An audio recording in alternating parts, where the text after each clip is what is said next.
почитувани, добар ден. Гостинка во неделното интервју на Радио Слободна Европа е претседателката на Младинскиот образовен форум Стефани Спировска.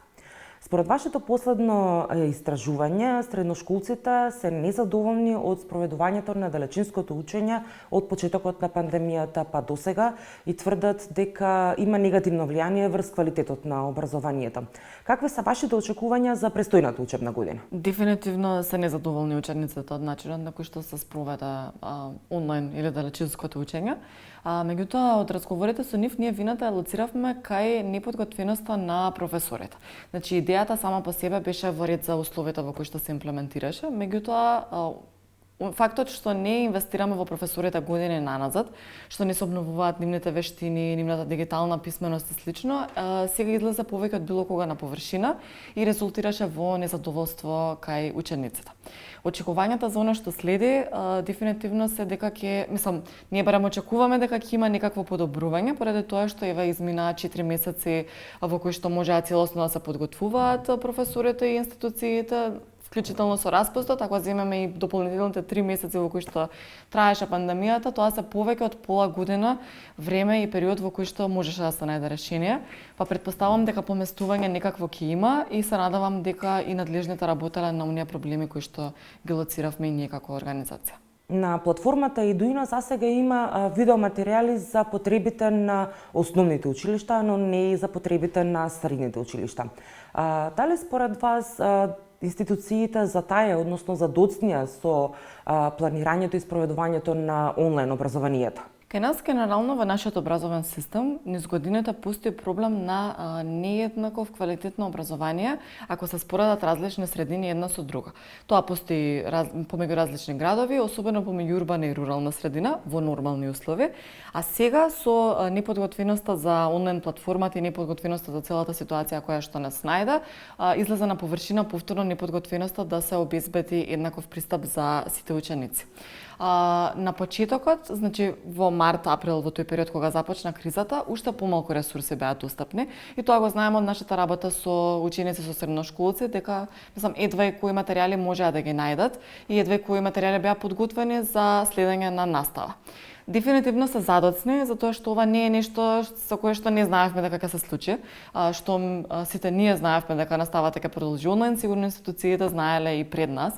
Предпоставувам дека сега се прават напори од она што и ние го знаеме од нашата работа, меѓутоа се доцни дефинитивно, и самото тоа што се одложи учебната година за 1 месец, укажува на тоа дека можеби не бевме навистина подготвени за во септември да се соочиме со ова. Колку може да биде квалитетна онлайн настава за средношколците кои што имаат потреба од практична настава во стручните училишта? Покрај овие ученици, значи покрај учениците кои што се во стручна настава, тука сериозен број на ученици кои што се со попреченост имаат потреба од образовни асистенти.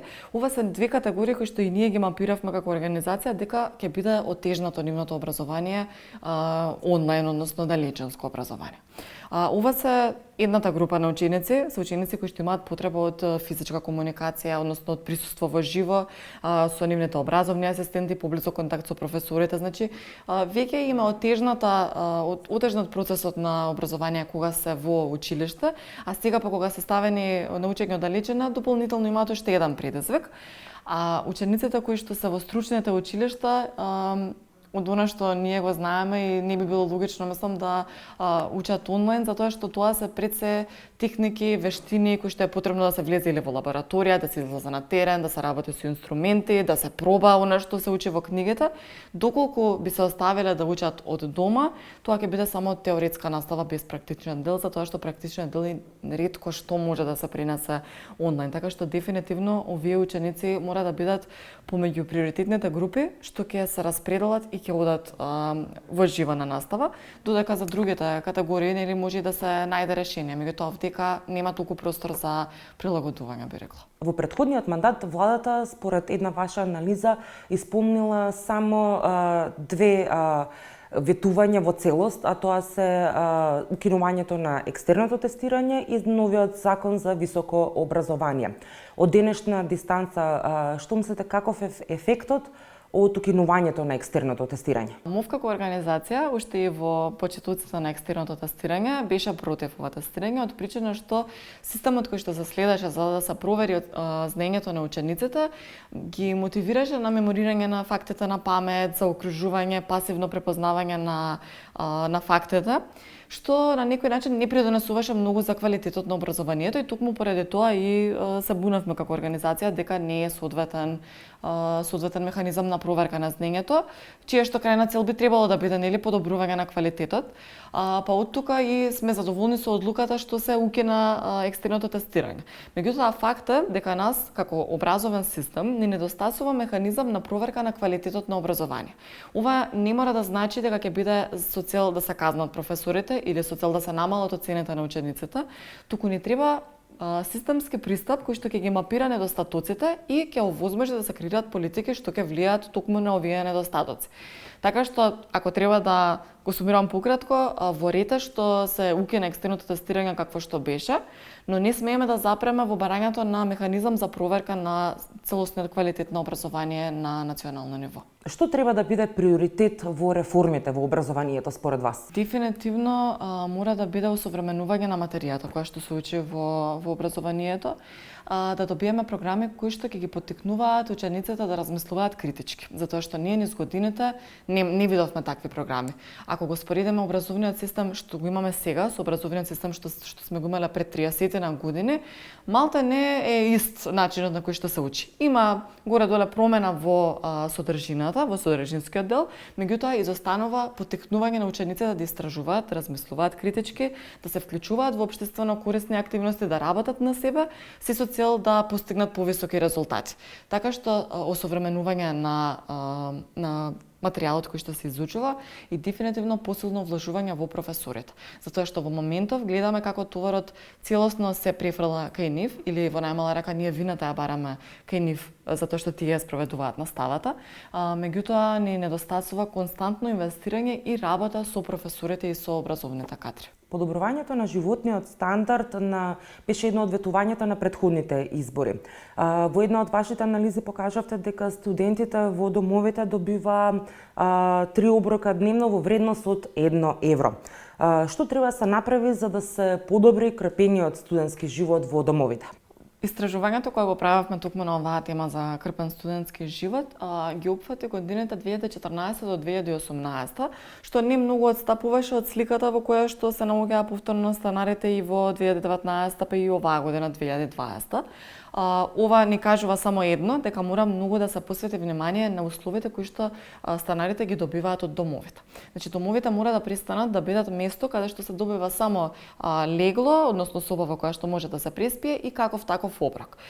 Ние имаме проблем со квалитетот и на храната и на инфраструктурата во домовите, меѓутоа мора да бараме многу повеќе од образовните власти, особено и од надлежните институции за домовите да бидат центри за студентите. Значи да има културна понуда за дополнителни образовни активности, понуда за која што ќе им овозможи квалитетно да го поминуваат времето кое што ги имаат во домовите, наспроти само да преспиат и да се справуваат со лошата храна.